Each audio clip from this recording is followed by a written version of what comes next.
அமித்ஷா வந்து இதுல பார்லிமெண்ட்ல பேசும்போது பாத்தீங்கன்னா மொழியை பத்தி பேசியிருக்காரு. ஏன் இந்த ஹிந்தி மொழி மட்டும் இது பண்ணீங்க? தமிழ்நாடை குறிப்பிட்டு சொல்லியிருக்காரு. நாங்க வந்து மொழியை வந்து எல்லா மொழியும் இதுவாதான் ஏத்துட்டு இருக்கோம், நீங்க மட்டும் ஏன் இப்படி பண்ணிட்டு இருக்கீங்க அப்படின்னு சொல்லிட்டு இருக்காரு. தேசத்துடைய மொழி அப்படின்னு சொல்லியிருக்காரு இந்திய. அது எந்த வழியிலையும் நம்ம ஏற்க முடியாது. அது ஒரு தவறான கட்டமைப்பு. அது வந்து மிக மோசமான பின்விளைவு கொண்டு வந்து தரும். முதல்ல இந்தியான்னு ஒரு நாடு இருந்ததில்லை, உருவாக்கப்பட்டது. இது பல மொழி பேசும் மக்கள் பல்வேறு மாகாணங்களா உங்களுக்கு தெரியும், பல்வேறு இதா பிரிஞ்சு வாழ்ந்த ஒரு பிரதேசங்கள் இது. அப்புறம் வெள்ளைக்காரர்களால், முகலாயர்களால் கொஞ்சம் இணைக்கப்பட்டது. பிறகு வெள்ளைக்காரர்கள் வந்து, உங்களுக்கு தெரியும், இந்திய நாட்டின் ஒற்றுமை என்பதே வெள்ளைக்காரனுடைய பீரங்கி கொண்டு துப்பாக்கி குண்டுகளை வச்சுதான், அவன் துப்பாக்கி வச்சு மிரட்டி இணைச்சிருந்தான். இப்போ அதுல வந்து இந்தியா ஒரு தேசமே இல்லை, பல தேசங்களின் ஒன்றியம்தான். அதுல போய் இந்தியா தேசியத்தின் மொழி அப்படின்னு ஹிந்தி வந்து தேசிய மொழின்னு சொல்றத எப்படி இருக்கிறது? நாங்க இருக்கிறது ஒரு மராட்டியர் இருக்கிறாங்களா, பஞ்சாபி இருக்கிறாங்களா, கன்னடர் இருக்கிறாங்களா? அவரவர் மொழி அவருக்கு. அதனால இது எந்த வழியும் ஏற்புடையதில்லை. இது வந்து அது சும்மா அவங்க அதிகாரத்திற்குனால திரும்ப திரும்ப அதையே பேசி பேசி பதிவு பண்றாங்க. இந்தி இந்தியாவின் தேசிய மொழின்னு நீங்க உருவாக்குறீங்க, அப்படி கட்டமைக்கிறீங்க. அப்படி இல்லை. இந்திய மொழிகளில் மிக தொன்மையான மொழி எது? நாட்டின் பிரதம அமைச்சரே சொல்றாரு தமிழ் தான். அப்ப என் மொழிக்கு என்ன முன்னுரிமை இருக்கு, முக்கியத்துவம் இருக்கு? அதுக்கு என்ன அங்கீகாரம் இருக்கு? இந்தி பேசுற மாநிலங்களில் நீங்க இந்தி ஆட்சி மொழி, அதிகார மொழி, அது பண்பாட்டு மொழி, பயன்பாட்டு மொழியா இருக்கிறதுல எங்களுக்கு என்ன ஒரு பிரச்சனை இல்லையே. மும்மொழிங்கிறீங்க, அதுல எம்மொழி கற்கவே வாய்ப்பு இல்லாத போது மும்மொழி எதுக்கு? அதுல எம்மொழி எங்க இருக்கு? அதனால அது ஏற்புடையதில்லை. அவங்க பேசிக்கிட்டே இருப்பாங்க, இந்த அதிகாரங்களை வச்சு பேசிக்கொண்டே இருப்பாங்க. அதுதான் இங்க தேசிய ஒருமைப்பாட்டுக்கும் இறையாண்மைக்கும் அது எந்த வழியிலையும் ஏற்புடையதா வராது. அது ஆட்சியாளர்கள் கவனத்தில் வச்சுக்கிண்டு அது செயல்படணும். திரும்ப திரும்ப பேசிட்டு இருப்பாங்க. அதை தேவையில்லை, அது பொருட்படுத்த வேண்டியதில்லை. ஆனா இப்ப சமீபத்துல பாத்தீங்கன்னா கக்கஞ்சி அண்ணாவுடைய பேரை வந்து கழிப்பிடத்துக்கு வச்சிருக்கிறாங்க, கழிவறைக்கு நினைவு இதுன்னு போட்டு. ஆனா இன்னைக்கு சட்டமன்றத்தை கல்லூரி ஈரோட்ல கட்டுறதுக்கு கலைஞர் கருணாநிதி பேரை வைப்போம் அப்படின்னு சொல்லியிருக்காங்க. இதை எப்படி பாக்குறீங்க? நியாயமா ஐயா கருணாநிதி அவர்கள் பேரை குடிப்பகத்துக்கு தான் வச்சிருக்கணும். அதுதான் அது இருக்கு. இது இன்னும் அவர் பேரை வைக்காத இடம் குடிப்பகமும் இந்த கழிப்பிடம் தான், 2 இடம் தான் இருக்குது. எல்லாத்துக்கும் வச்சுட்டாங்க. ஜல்லிக்கட்டு விளையாட்டு போட்டிக்கு அவருக்கு என்ன சம்பந்தம் இருக்கு? எதுக்கு அவர் பேரை வச்சிங்க சொல்லுங்க நீங்க? அவங்க அதிகாரத்தில் இருக்கிறாங்க, அதை திரும்ப திரும்ப வைக்கிறாங்க. இந்த நாட்டில் ஒரு நேர்மை நேர்வடிமா வாழ்ந்த ஒரு மாபெரும் மனிதர் ஐயா நம்ம தாத்தா கக்கன் அவர்கள். அதுக்கப்புறம் உங்களுக்கு தெரியும், உங்க கட்சியினுடைய நிறுவன தலைவர் பேரறிஞர் அண்ணா அவர்கள் கொண்டு கழிப்பிடத்துக்கு வைக்கிறதுங்கிறது அது எப்படி எடுத்துக்கிறது? மதிக்கிறாங்களா, அவமதிக்கிறாங்களா? அப்படிதான் நம்ம பார்க்க வேண்டியது இருக்கு. இப்ப அதிகாரத்தில் இருக்கும்போது அவங்க அப்பா பேரை வச்சு பாக்குறாங்க. இந்த அதிகாரம் நிலையானது இல்லைங்கிறது அவங்க நினைவில் இருந்தா இதெல்லாம் நடக்காது. ஒரு நாள் இது மாறிச்சுன்னா அந்த பேரு மாறிடும், அவ்வளவுதான். இது ஒரு பெரிய இது இல்ல, அதை போய் பொருள்படுத்திக்க வேண்டியதில்லை. சரி, கொஞ்ச நாள் வச்சு பார்த்து அப்பா பேரை பார்த்து பெருமைப்பட்டு மகிழ்ச்சி அடைஞ்சுக்கிற வேண்டியதுதான். தொடர்ந்து எல்லாம் கூட்டணி பேச்சுவார்த்தை நடந்துகிட்டே இருக்கு. ஆல்ரெடி வந்து ஒரு கூட்டணி அமைஞ்சிருச்சு, பாரதிய ஜனதா கூட்டணி அதிமுகவோட. திமுக அவங்க கூட்டணியில தான் இருக்காங்க, எங்க கூட விலகல யாரும் அப்படின்னு சொல்லியிருக்காங்க. நான் சீமான் அவர்கள் தொடர்ந்து எனக்கு வந்து கூட்டணியே கிடையாது அப்படின்னு சொல்லியிருக்காங்க. தனித்து இன்னொரு டிவிக்கே உங்களுடைய தம்பி விஜய் அவர்களும் தனித்தான் வந்து கொண்டே இருக்காரு. ஒருவேளை சீமான் அவர்களோடு கைகோர்த்துக்கான வாய்ப்பு இருக்குமா, இல்ல சீமான் அவர்களோடு கைகோர்த்துக்கான வாய்ப்பு இருக்குமா விஜய் அவர்களோடு தவைக்க கட்சியோடு? இல்ல, அவரு அங்க அண்ணன் தம்பியா இருந்தாலும் கொள்கை வெவ்வேறு ஆயிடுச்சு, பாதை வெவ்வேறு ஆயிடுச்சு. உங்களுக்கு புரியுது? அவர் திராவிடமும் தமிழ் தேசியம் ஒண்ணுங்கிறாரு. நாங்க திராவிடம் எங்க இனத்தினுடைய கொடிய புண்ணுங்கிறோம். நாங்க தமிழ் தேசியம்தான். எங்களுக்கு இங்க இருக்க வேண்டியது, இருந்திருக்க வேண்டியதே தமிழ். இது தேசம், தமிழ் தேசம். இங்க இருக்க வேண்டிய அரசியல் தமிழ் தேச அரசியல்ங்கிறோம். அவர் அங்க மாறிட்டாரு. நாங்க பெரியாரது தமிழ் பேரினத்தினுடைய வரலாற்று பகைவனா பாக்குறோம். அவரு கொள்கை வழிகாட்டியா பாக்குறாரு. அது ரெண்டும் எதிர துருவமாயிடுச்சு. அண்ணன் தம்பின்னு உறவு தான் இருக்கு, கொள்கை உறவு ஒண்ணும் இல்ல. அப்ப புரியுது உங்களுக்கு? அதனால அதை பேசி பயன் இல்லை. என்ன சொல்றாங்க?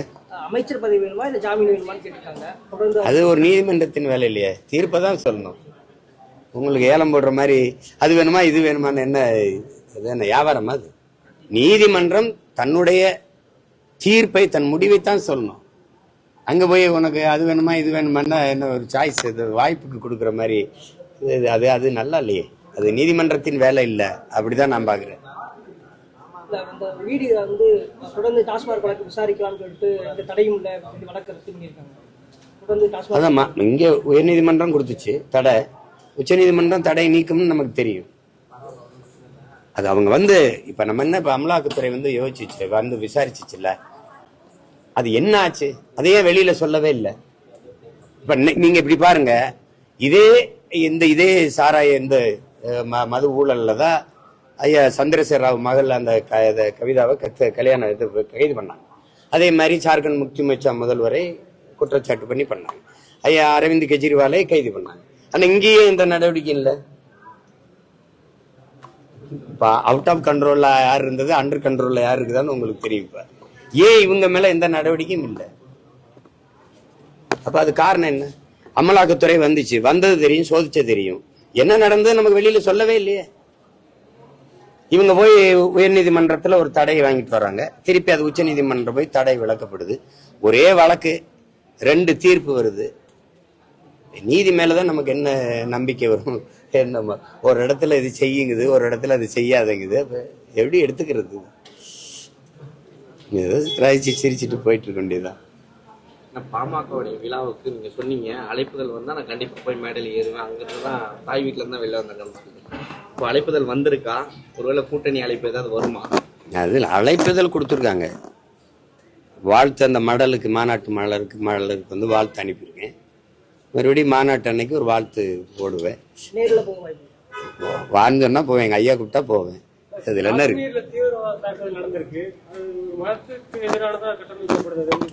அது இல்லை, அப்படி எடுத்துக்கிற கூடாது, அப்படி கட்டமைக்க கூடாது. அது தவறு. நம்ம ஆட்சியினுடைய பாதுகாப்புல இருந்த பழகினம் அது.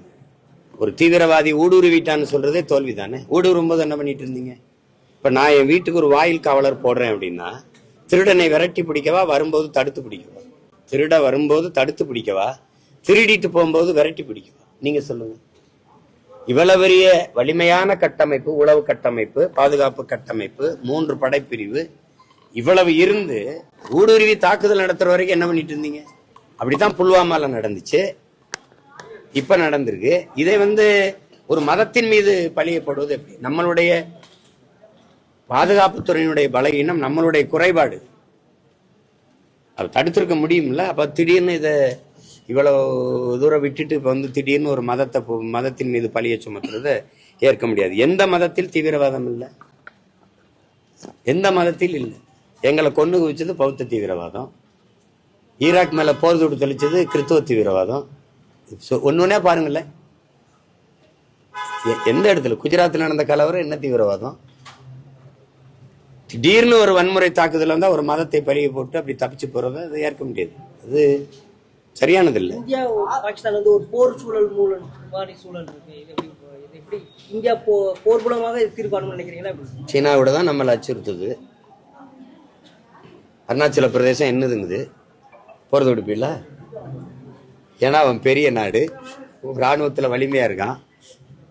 இவன் உங்க மகன், நீங்க பெத்துப்பட்ட பிள்ளை, பாகிஸ்தான் சின்ன நாடு, உடனே மிரட்டுறீங்க அவனை. ஆதாரம் இல்லாமல் மற்ற நாடுகள் முன்னாடி இந்தியா எங்க மேல குற்றம் சுமக்கிறாங்க அப்படின்னு பாகிஸ்தான் தரப்புல சொல்லியிருக்காங்க. இதுக்கு பதில் என்னவாக இருக்கு? அது தெரியல. ஒரு நாடு தன்னை தற்காத்துக்கொள்ள அது சொல்லும், எங்களுக்கு அதுக்கு சம்பந்தம் இல்லைன்னு சொல்லும். நம்ம நாடு நமக்கு தெரியுது, வேற எங்கிருந்து வந்தான்னா இனிமேதான் நம்ம விசாரிச்சு அதை கண்டு உணரணும். அதை அவங்கள விசாரிச்சாதான் தெரியும், அது என்னன்னு பார்த்தா தான் தெரியும். இது எங்கிருந்து வந்தது, யாரு, என்ன நோக்கத்துக்காக இந்த தாக்குதல் நடத்தப்பட்டிருக்கு, எதுவுமே தெரியாம நம்ம இரு நாடு இதுகளுக்கு இடையிலே நம்ம ஒரு கருத்தை சிறுபுலத்தனமா பதிவு செய்ய முடியாது. ஏன்னா இது மிகுந்த பொறுப்புமிக்க ஒரு இது, நாட்டின் பாதுகாப்பு சம்பந்தப்பட்டது. அதனால மிக கவனமா நம்ம பதிவு செய்யணும் வார்த்தையில. இவ்வளவு துயரமான சம்பவம் நடந்திருக்கு, பெரிய ஷூட்லாம் நடந்திருக்கு. ஆனா பாகிஸ்தான் தூதரத்துக்கு கேக் வாங்கிட்டு போயிருக்காங்க காலையில. யாரு? அவங்க அந்த தூதரத்துக்குள்ள வேலை செய்யக்கூடிய ஊழியர்கள் இந்த கேக்கை எடுத்துட்டு போயிருக்காங்க. அதெல்லாம் வந்து பாதிக்கப்பட்ட மக்களை கொண்டிருக்கிற ஒரு நாட்டின் மக்களுக்கு வந்து அதெல்லாம் எரிச்சல் ஊட்டுகிற, கோபம் ஊட்டுகிற ஒரு செயல். அந்த மாதிரி இதெல்லாம் தவிர்க்கணும். இதெல்லாம் வந்து இப்படி செய்யும் போது என்னன்னா, இப்ப பங்களாதேஷ்ல இருக்கிற நம்ம மக்களை தாக்குற அந்த காட்சியெல்லாம் வரும்போது நமக்கு கடுமையான கோபம் வருது. இது நல்ல போக்கு இல்லை, இந்த மாதிரி போக்கு இல்லை. எல்லாருமே அதை கவனத்தில் எடுத்துக்கிட்டு அதை கலைய முயற்சிக்கணுமே ஒழிய, இப்ப இந்த காட்சியை பார்க்கும்போது இவங்க வர நம்ம செத்து கிடக்குறோம், அவங்க இன்சுவை கட்டி தூக்கிட்டு உள்ள வராமன்னு வெறுப்பா தான் இருக்கும். அதெல்லாம் தவிர்க்கணும். இரு நாட்டின் நட்புறவை பேண நினைக்கிற தலைவர்கள் அதை தவிர்க்கணும். இப்படி பண்ணு, இந்த பக்கம் இது பிடிங்க.